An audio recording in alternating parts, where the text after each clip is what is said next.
ये साल था 1974।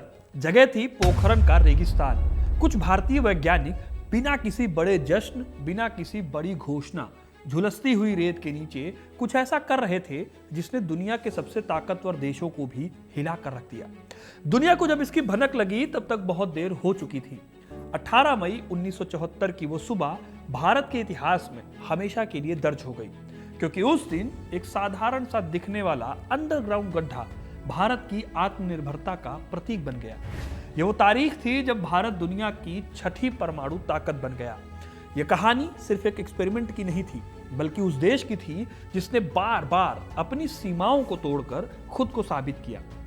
सवाल यही उठता है, आखिर भारत ने कैसे बिना किसी सैटेलाइट डिटेक्शन के दुनिया के सामने अपना पहला परमाणु परीक्षण कर दिखाया, वो भी ऐसे वक्त में जब कोल्ड वॉर अपने पीक पर थी।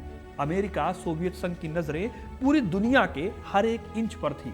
भारत किसी भी मिलिट्री ब्लॉक का हिस्सा नहीं था, ना अमेरिका का साथी था, ना रूस का साथी था। भारत अपनी राह खुद चुनना चाहता था और वही राह उसे पोखरण के उस छोटे से गांव तक ले आई। ये एक सीक्रेट मिशन था जिसमें देश के सबसे होनहार वैज्ञानिकों और नेताओं ने मिलकर वो कर दिखाया जिसे इम्पॉसिबल माना जा रहा था। आज मैं आपको सुनाने वाला हूं भारत के ऑपरेशन स्माइलिंग बुद्धा की कहानी, जो इतना सीक्रेट था कि अमेरिका के सैटेलाइट भी उसे डिटेक्ट नहीं कर पाए। कौन थे वो लोग जिन्होंने जान पर खेलकर इस ऑपरेशन को अंजाम दिया और ये भारत के लिए जरूरी क्यों था? ये सारी बातें जानेंगे इस वीडियो में, तो अंत तक बने रहिएगा, क्योंकि अपना इतिहास नहीं जानोगे तो खुद को कैसे पहचानोगे। हमारे देश ने 1974 को भले ही परमाणु संपन्नता को हासिल किया, लेकिन इसकी नींव उससे भी करीब 30 साल पहले पड़ी थी। जब हमारा देश आजाद हुआ तब आजाद भारत के प्रधानमंत्री पंडित जवाहरलाल नेहरू ने विज्ञान को राष्ट्र निर्माण की रीढ़ बताया था। उन्होंने कहा था, it is science alone that can solve the problems of hunger and poverty, of sanitation and illiteracy. यानी विज्ञान ही हमारे देश को आगे बढ़ाने का काम कर सकता था। इसी विजन को आगे बढ़ाने के लिए 1948 में एटॉमिक एनर्जी एक्ट पारित किया गया। इसके तहत एटॉमिक एनर्जी कमीशन की स्थापना हुई। इस कमीशन के पहले अध्यक्ष बने doctor Homi Jahangir Bhabha. Bhabha Indian nuclear energy के फाउंडर थे। जहांगीर ने भारत के ट्रॉम्बे में भाभा एटॉमिक रिसर्च सेंटर यानी बार्क की नींव रखी और साथ ही भारत की न्यूक्लियर एनर्जी पॉलिसी भी बनाई। उन्होंने कहा, India will use atomic energy for peaceful purposes, यानी भारत ने शुरुआती दौर में न्यूक्लियर एनर्जी को हथियारों के लिए नहीं बल्कि विकास के लिए इस्तेमाल करने की सोची थी। इस दौरान कैंडू रिएक्टर्स और साइरस रिएक्टर्स की स्थापना की गई, जो कि कनाडा और अमेरिका के सहयोग से बनाई गई थी। इन रिएक्टर्स का मकसद था साइंटिफिक रिसर्च और energy production. Doctor Homi Bhabha और उनकी टीम ने यह इंश्योर किया कि भारत आत्मनिर्भर तकनीक विकसित करे। इसके साथ ही भारत ने वैज्ञानिक और प्रशासनिक ढांचे को भी तैयार किया। यहां आपको याद दिलाऊं दोस्तों कि ये 1950 का दशक था, जब दुनिया में कोल्ड वॉर अपने पीक पर थी। अमेरिका और सोवियत संघ दोनों अपने अपने देशों में परमाणु बमों की दौड़ में लगे थे। ऐसे माहौल में भारत ने एटम्स फॉर पीस का रास्ता चुना। 1955 में संयुक्त राष्ट्र द्वारा आयोजित international conference on peaceful uses of atomic energy में भारत ने हिस्सा लिया और यहां इन्होंने अपना मकसद साफ किया। न्यूक्लियर एनर्जी का इस्तेमाल एनर्जी, एग्रीकल्चर और मेडिसिन में किया जाएगा। लेकिन दोस्तों, हर काम जैसा सोचा जाए वैसा हो जाए ऐसा जरूरी नहीं होता। भारत के साथ भी कुछ ऐसा ही हो रहा था। जब भारत एनर्जी सेक्टर में न्यूक्लियर एनर्जी के इस्तेमाल की बात कर रहा था, तब कुछ ऐसी घटनाएं हुई जिन्होंने भारत की सोच को बदलने का काम किया। 1962 में चीन के साथ युद्ध हुआ, जिसमें भारत की हार हुई। इसके बाद पाकिस्तान से भी 1965 की जंग हुई। इसमें भारत जीता जरूर, लेकिन भारत की स्थिति बहुत कमजोर थी। इन घटनाओं ने भारत को यह एहसास दिलाया कि देश की सुरक्षा को मजबूत बनाने के लिए आइडियलिज्म या आदर्शवाद को छोड़ना होगा और प्रैग्मेटिज्म को अपनाना होगा। इसी बीच 1964 में पहला न्यूक्लियर टेस्ट कर लिया चाइना ने, यानी भारत के बॉर्डर के पास एक न्यूक्लियर पावर देश बन गया, जो कि भारत के लिए एक वार्निंग साइन था। बीजिंग की धरती से उठा वो धुएं का गुब्बार सिर्फ एक विस्फोट नहीं था, बल्कि एशिया में पावर डायनेमिक्स को बदलने का संकेत भी था। यही वजह है कि इंडियन गवर्नमेंट और साइंटिस्ट कम्युनिटी में यह बात शुरू हुई कि क्या भारत को भी एक न्यूक्लियर डिटरेंट यानी परमाणु बम के खिलाफ लड़ने की ताकत डेवलप करनी चाहिए। इस दौरान डॉक्टर भाभा ने खुलकर कहा था कि अगर भारत चाहे तो हम सिर्फ 2 सालों के अंदर एक परमाणु बम बना सकते हैं। न्यूक्लियर एनर्जी की फील्ड में भाभा बहुत बड़ा नाम थे, लेकिन 1966 में प्लेन क्रैश में उनकी मृत्यु हो गई। आज भी कहा जाता है कि यह एक्सीडेंट CIA ने करवाया था क्योंकि वो भारत के लिए परमाणु बम बना सकते थे।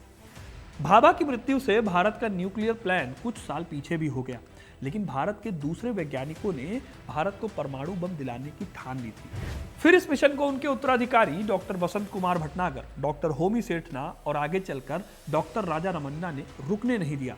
इस दौरान पहले प्रधानमंत्री लाल बहादुर शास्त्री और उसके बाद इंदिरा गांधी ने भी इस बात को समझ लिया था कि देश के लिए न्यूक्लियर बॉम्ब बहुत जरूरी है, उसके बिना कभी भी चैन की नींद नहीं ली जा सकेगी।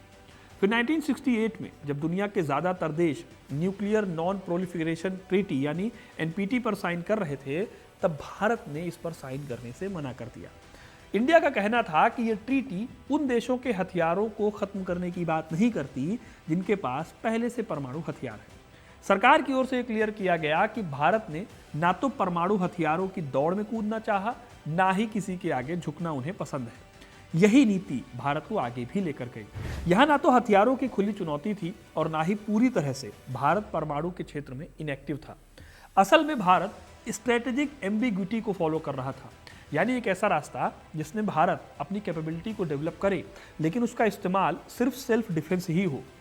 इस दौर में मुंबई के बार्क और तमिलनाडु के कलपक्कम जैसे रिसर्च सेंटर्स में साइंटिस्ट दिन रात रिसर्च कर रहे थे। उन्होंने भारत के पहले इंडिजिनस रिएक्टर अप्सरा से लेकर साइरस तक कई माइलस्टोन्स भी हासिल किए।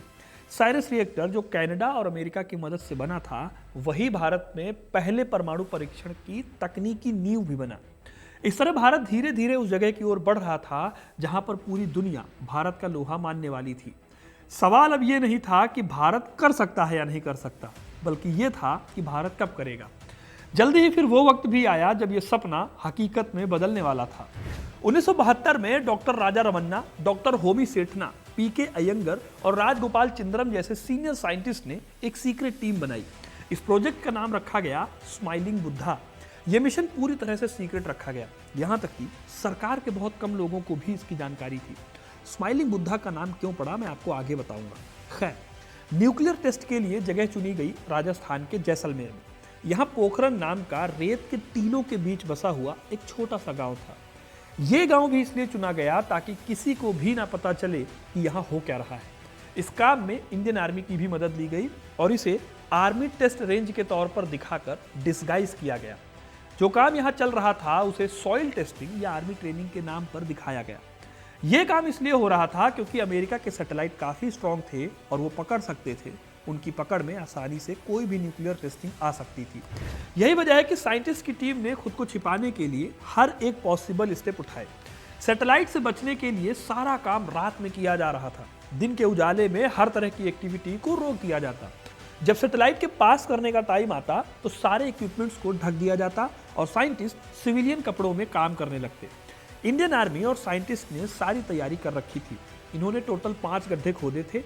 इसमें से एक में परमाणु डिवाइस 107 मीटर गहराई की सुरंग में रखे हुए थे। यह पूरा ऑपरेशन इतना सीक्रेट था कि बार्क से पोखरन तक इंस्ट्रूमेंट को ले जाने के लिए आर्मी के ट्रक्स में ही रखकर उन्हें कंफ्यूज किया गया। यहाँ तक कि जो लोकल मजदूर थे उन्हें भी नहीं पता था कि वो एक बेहद हिस्टोरिकल काम का हिस्सा है। जाहिर है दोस्तों कि इस मिशन की कामयाबी साइंस के साथ साथ सीक्रेसी पर भी बेस्ड थी। अमेरिका और सोवियत के सैटेलाइट लगातार भारत की हर मूवमेंट पर नजर रख रहे थे। CIA ने भारत में कई बार अनयूजुअल एक्टिविटी रिपोर्ट की, लेकिन पोखरन का प्लान इतना सॉलिड था कि CIA को भी इसके खिलाफ कोई सबूत नहीं मिला। इस बीच तारीख आती है 18 मई 1974। सुबह के 8:05 पर वैज्ञानिक प्रणब रेपति रंजन दस्तीदार ने फायरिंग बटन दबाया। जल्दी ही जमीन हिली, एक गूंज उठी और फिर एक कंपन हुआ और कुछ सेकंड बाद रेत के टीलों से उठता हुआ एक विशाल धूल का बादल दिखा। अचानक तापमान बढ़ गया और पूरे इलाके में सन्नाटा पसर गया। कुछ मिनट बाद इस मिशन को लीड कर रहे डॉक्टर रमन्ना ने बस इतना सा कहा, द बुद्धा हैज स्माइल्ड। यही संदेश तुरंत दिल्ली भेजा गया। जैसे ही PM इंदिरा गांधी को एक कोड वर्ड मिला, पूरी दुनिया को खबर की गई कि भारत अब दुनिया का 6ठा देश बन गया है जिसने परमाणु बम बना लिया था। ऑपरेशन का नाम स्माइलिंग बुद्धा इसलिए था क्योंकि यह विस्फोट बुद्ध पूर्णिमा के दिन किया गया था। इसके साथ ही भारत ने दुनिया को यह भी बताया कि उसका उद्देश्य हथियार बनाना नहीं बल्कि वैज्ञानिक क्षमता को साबित करना है। हालांकि ये आपको भी पता है कि बम बनाने का एक स्ट्रेटेजिक मैसेज भी था ये कि भारत अब किसी के दबाव में नहीं झुकने वाला।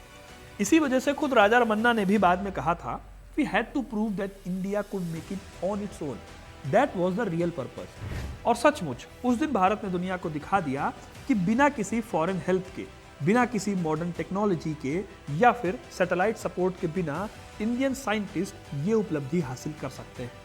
दोस्तों, पोखरण की उस सुबह का असर सिर्फ राजस्थान के रेगिस्तान तक सीमित नहीं रहा। जब भारत ने घोषणा की तो पूरी दुनिया एक झटके में चौंक गई।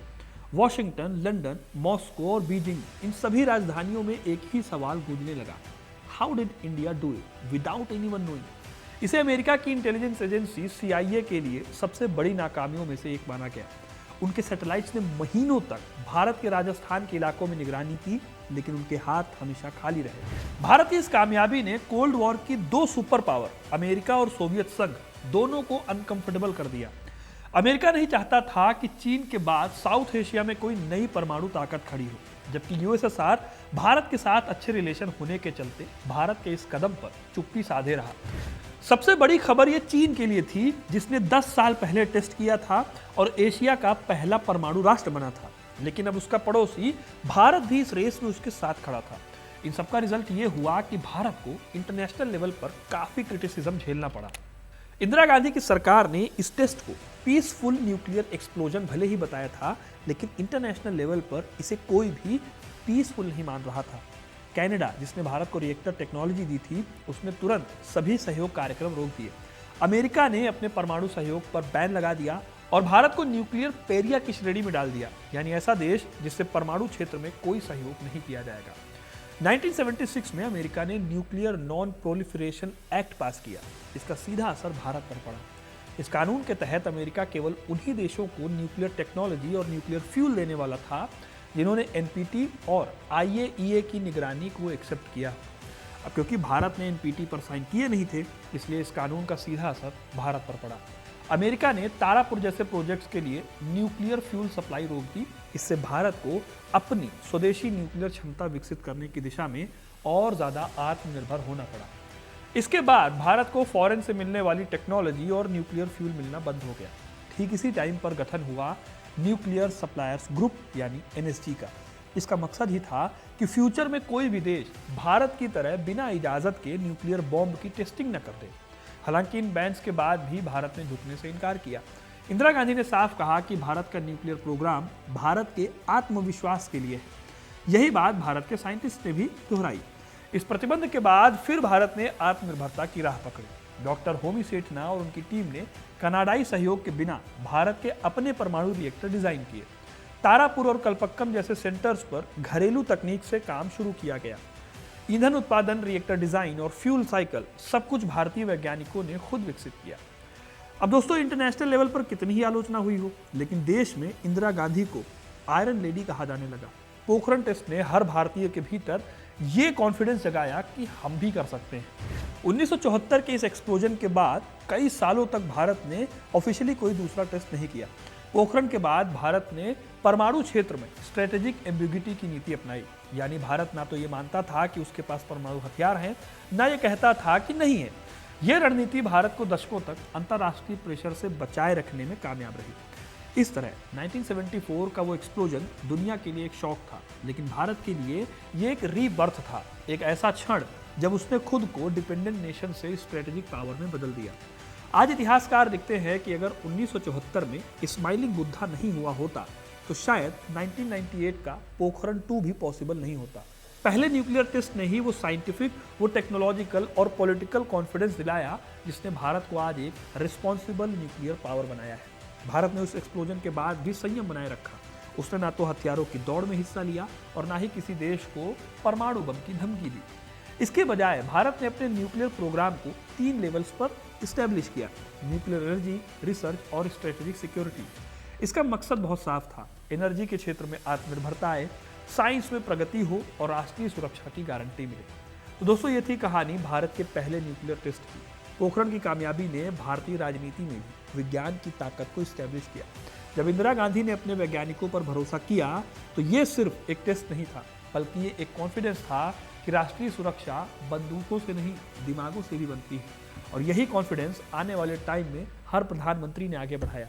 1998 में अटल बिहारी वाजपेयी की लीडरशिप में जब भारत ने पोखरण 2 किया तो ये उसी यात्रा का अगला चैप्टर था जो 1974 में शुरू हुई थी। 1998 के टेस्ट के बाद भारत ने खुद को न्यूक्लियर वेपन स्टेट घोषित किया और दुनिया ने भी उसे काफी सीरियसली लिया। उस वक्त वाजपेयी ने कहा था, अब भारत की परमाणु नीति स्पष्ट है, no first use, credible minimum deterrence, यानी भारत कभी पहले हमला नहीं करेगा लेकिन किसी भी खतरे का सामना करने की क्षमता रखेगा। ये नीति आज तक भारत की स्ट्रेटेजिक सोच का आधार है। तो दोस्तों, ये थी कहानी भारत के पहले न्यूक्लियर टेस्ट की। आपको ये कहानी कैसी लगी कमेंट करके जरूर बताइए। वीडियो को लाइक और शेयर करना ना भूलें और ऐसे इंटरेस्टिंग कहानियों के लिए, इतिहास से जुड़े रहने के लिए हिस्ट्री कनेक्ट को सब्सक्राइब जरूर करें। धन्यवाद।